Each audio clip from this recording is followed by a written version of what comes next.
How do we deal with loss of a person we love?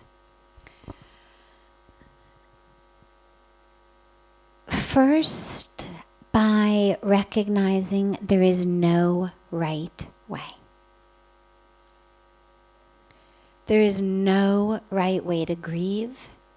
There is no right way to get over it. There is no right way to respond.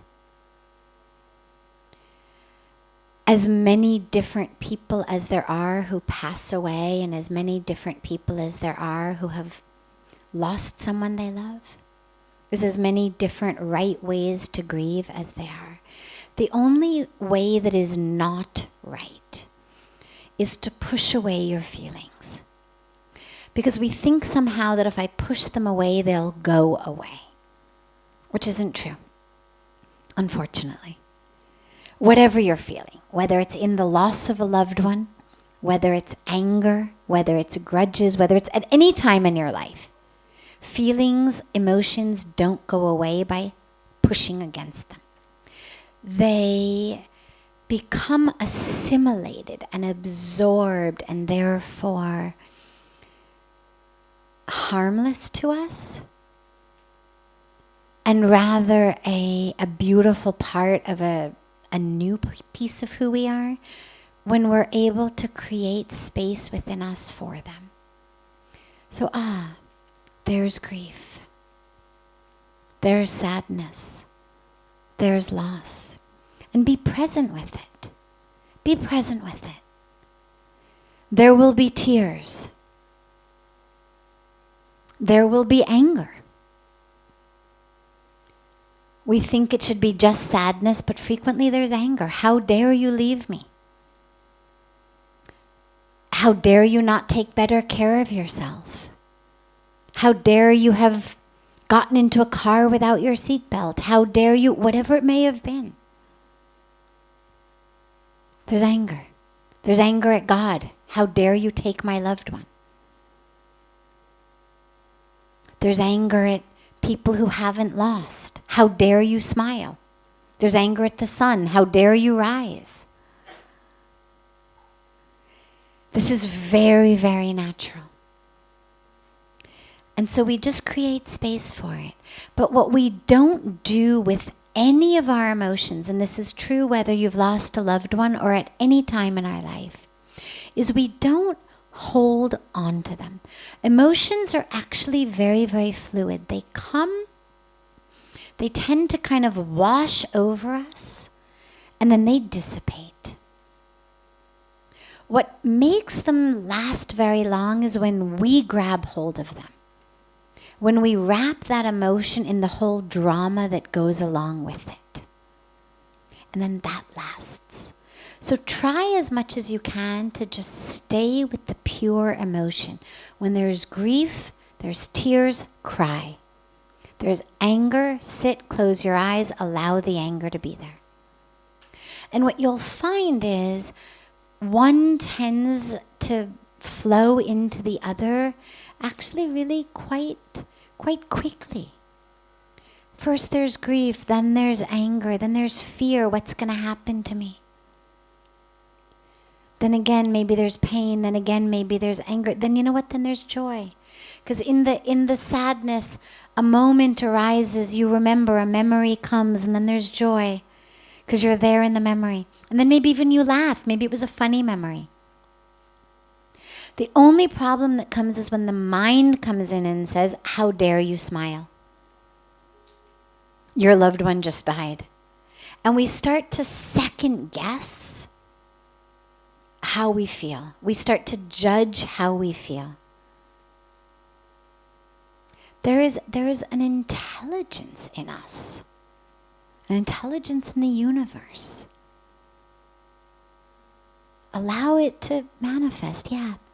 You're going to grieve. Create the space in yourself, in your life, in your day-to-day schedule. Give yourself time, literally, to grieve. Don't make yourself so busy that there's no time to grieve. And I don't mean you have to force it, but have quiet time. Sit. If grief doesn't come, fantastic. Allow poetry to come.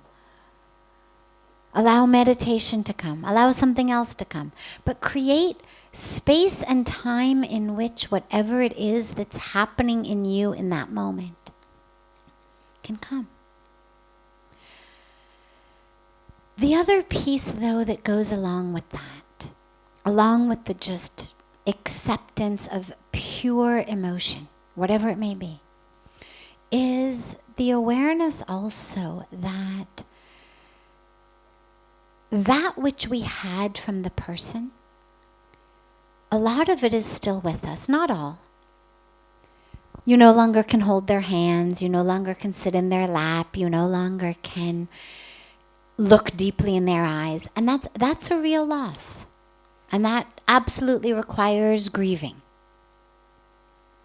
And the essence of who they are is actually still with you. And your love for them and your love with them is also still with you.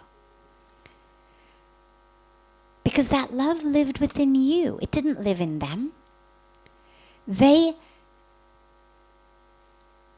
catalyzed the love in you. They lit the fire of love in you. But that love lived within you, and the reason you know that is when they went out to the store or they took a trip for the weekend, you didn't feel any less love.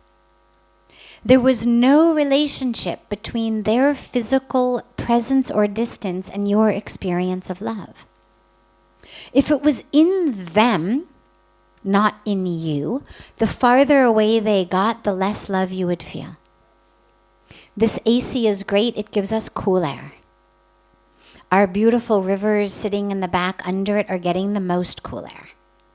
I'm getting the least cool air. I'm the farthest from it. The rest of you are getting some amount of it in between. If I walk out that door, I'm going to get less. You walk to the other side of that wall, you're not even going to know there's an AC on. Because it's in that machine. It's not in me. But with love, it doesn't happen like that. Person gets up, they go in the kitchen, they go to the store, they go to work, they go on a trip. You don't feel any less love. It's in you. We only feel that less love. We panic when they leave us, whether they've abandoned us in a divorce or in a just left us in that way, or whether they've left their body entirely. In any of those circumstances, that's when we start to feel less love. But the truth is that love has always been in you. So whether they are still in their physical body, but they have said, I don't love you anymore, or whether they are no longer in a physical body, in both cases, the love you felt is still in you. They haven't done anything to surgically remove it. They haven't siphoned the love out of you. They couldn't. It's impossible. And so along with creating the space to grieve the loss of their physical presence, we also remember that actually that love is still in me, and I can still tap into it, and I can still love it. I can still live in love, even if I don't have that person catalyzing it anymore, because it's still in me. The fire is still burning. So allow yourself to sit in that and to experience the love. And not to have the mind play mind games of, oh, they've left you, now you don't have any love, they've taken your love and gone. No, they haven't. They've taken their physical body and gone. They've taken the joy that you got from looking at them or touching them. But the love is still in you. And don't let your mind convince you any differently.